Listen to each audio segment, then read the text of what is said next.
Proverbs never mentioned a seven-figure salary, a tailored suit in complementary colors, and absolutely no tattoos unless it was secret Ivy League society tattoo.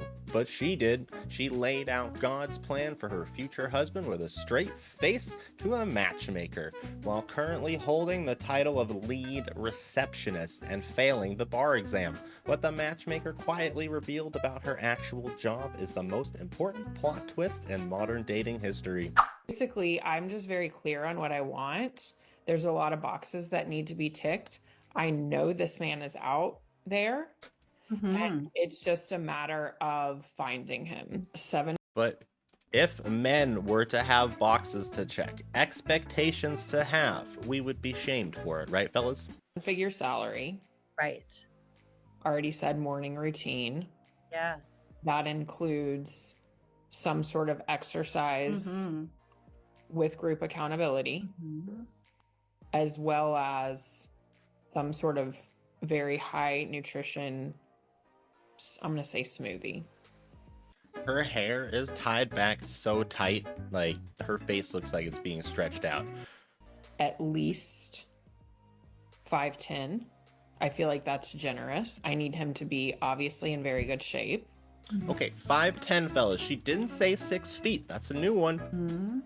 I need him to have a full head of hair. That's very important. Bald guys don't count. No, we don't. They don't know nothing, right? According to some of these women we've seen lately. Important to me. Okay. Be a Christian, but not take it too seriously. Like, I don't want to have to go to church every Sunday, but I also I don't want to get into fights over religion either. Sure, of course. I want him to have an impeccable wardrobe. I want his suits to be tailored. I want him to look good in greens and blues because those are complementary to what I look good in. Absolutely no jewelry. Okay. Absolutely no tattoos. Okay.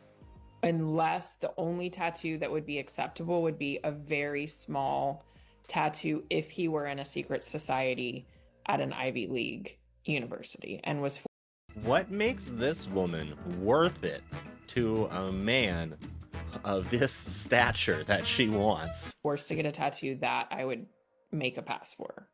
She was forced. I want him to be from a good family. I'll know what that means when I see it, or what more well said, I'll know what wouldn't satisfy that criteria when I see it. Okay. No one has ever dated this woman. Guarantee she's never had a boyfriend. Never been married. No kids. I want to be his first wife. Our children are going to be his only children. No allergies. Has to like animals. I would prefer that he's a cat person, but if he's a dog person, that's okay. So right there tells us she's gonna be alone with 40 cats soon. I think that's it. Yeah. How soon can you find the man that satisfies this checklist? Are we talking a week? He's definitely out there, but she won't check any of his boxes. If you're out there, buddy, go into hiding. She sounds like she's putting in an order at a Build-A-Bear store in the mall. This is the reason Kevin Samuels was popular. R.I.P. Notice how smart, caring, and thoughtful wasn't on the list. And not only the matchmakers, but this is why men are done. We can't meet these ridiculous expectations these ladies have, and they're not even worth the time. She is easily like a 4, I would say, and she is nothing special. So she's just out of her mind. Sometimes it gets to a point where it feels like some customers think or believe that matchmakers can make miracles, which places those professionals in a position where they have no other option but to either give up or drop those customers. Where would you say that your standards are so high that you're just not finding it anywhere? So I am very successful. Want to be the managing director of my law firm. You know, I'm always looking at the next stage of my life. And I have found that most of the men that I've dated are not this serious about doing what it takes to perform at the level that I perform at. So one of the things that you mentioned was that you were looking forward to, and correct me if I'm wrong, becoming manager or managing director of your law firm. And right now, from what I'm aware, through the person that gifted this to you, you are She's like, screw that person who gave them this gift. lead receptionist. So I wanted to. So she's highly successful as a lead receptionist, and she dreams of being the manager. She's not there yet. She needs to take that I'm successful thing down a notch. Just kind of see. Okay. That's a big aspiration. And it's wonderful. I think it's wonderful to chase our dreams. So I am very successful. Yeah. Want to be the managing director of my law firm. You know, I'm always looking at the next stage of my life. I wonder. She should be looking at how the next stage is going to be very lonely with a lot of cats. What her definition of success is. But it's evident she already sees herself as a lead manager, and that's where the disconnect comes from. She's setting expectations for the kind of man she wants based on a position she only dreams of having one day. It's an interesting mindset. It's like an unemployed person going to a bank, applying for a loan and insisting it should be approved because they are going to land a high-paying job someday.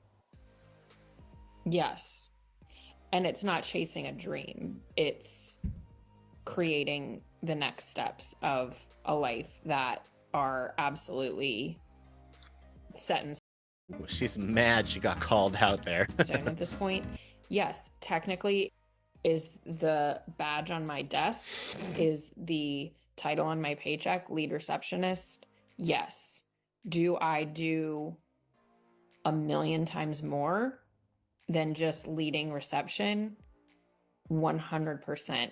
She's so full of herself, she has to justify that she's not chasing a dream. Explain herself to this woman who probably does not care. I am, quite frankly, the most essential person in that entire law firm. This video explains why the dating scene is becoming more challenging, as it clearly shows how expectations are growing increasingly unrealistic. I still can't believe she tried to use her profession to justify why she qualifies for that kind of man. And now she wants to convince the matchmaker by emphasizing how important her role is at the company she works for, as if that would make any difference. This is another example of someone who doesn't understand how dating dynamics work. She seems unaware of what men typically value when choosing someone to date or build a life with, which explains why she sounded so confident and excited while making those statements. I do have a law degree. Okay. All And right, so all right. the reason I'm not actually practicing law right now is because I've had a little bit of an issue with the licensure board of the state. It's really just a technicality based around the fact that I can't pass the bar exam. But Wait, that's a technicality? You can't pass the bar exam and you're blaming the state for it? I bet you got that law degree with like minimal grades. But yeah, this woman, she doesn't care. She's just here to find the man, or try to find the man, and let you know if you're being crazy or not, which she is. But this lady, she's so full of herself, like I said earlier. She's got to tell us her life story and let us know why she's the hardest working gal around. that will be over very soon. And promises have been made to me within the firm that as soon as I can get my licensure cleared up, which again is really just a technical issue, that I will basically go from head receptionist to full partner. And then from there, it's a hop, skip, and a jump to managing partner. So basically, I think what she doesn't also realize with dating is that men don't want someone who's going to be that busy, who's going to be that uptight, who is going to be working that hard. We're not looking for the craziest, hardest working woman bringing in a fat check. We're just looking for peace, which it sounds like this lady would give you none. And simple things in life, and someone to take care of us while we take care of them. We don't care if you are a managing partner at a law firm unless you are taking on the role of sugar mama and we get to stay home all day. She said, I'm not practicing law because of a technicality. She can't pass the bar. That's like the main requirement for practicing law, not a technicality. Not even a paralegal, just a receptionist. Exactly. I'm a lawyer, just not one that holds a license because I can't pass the bar. From lead receptionist to full partner with no experience as an attorney. And then just a hop, skip, and jump to director. It's all laid out on her vision board. She's probably the only receptionist. They just gave her the title, lead. I am a janitor, but that's only a technicality. I'm literally the most important person in the White House. So you have a week to find me a match. Thanks. Well, that was cringy to watch, not gonna lie. Lady, you gotta get it together. Like I said, men don't care what your position is as long as you bring peace to our lives, and you sound like one uptight biatch. Excuse my French. So I hope you guys enjoyed that embarrassment and that none of you have had to deal with anyone like that recently in your dating life. So if you like that video, please hit subscribe and the little dingy button. If you'd like to watch another video with Jesus, you'll know when I drop a new one from heaven. Pray you're all having a blessed day. Peace out and amen.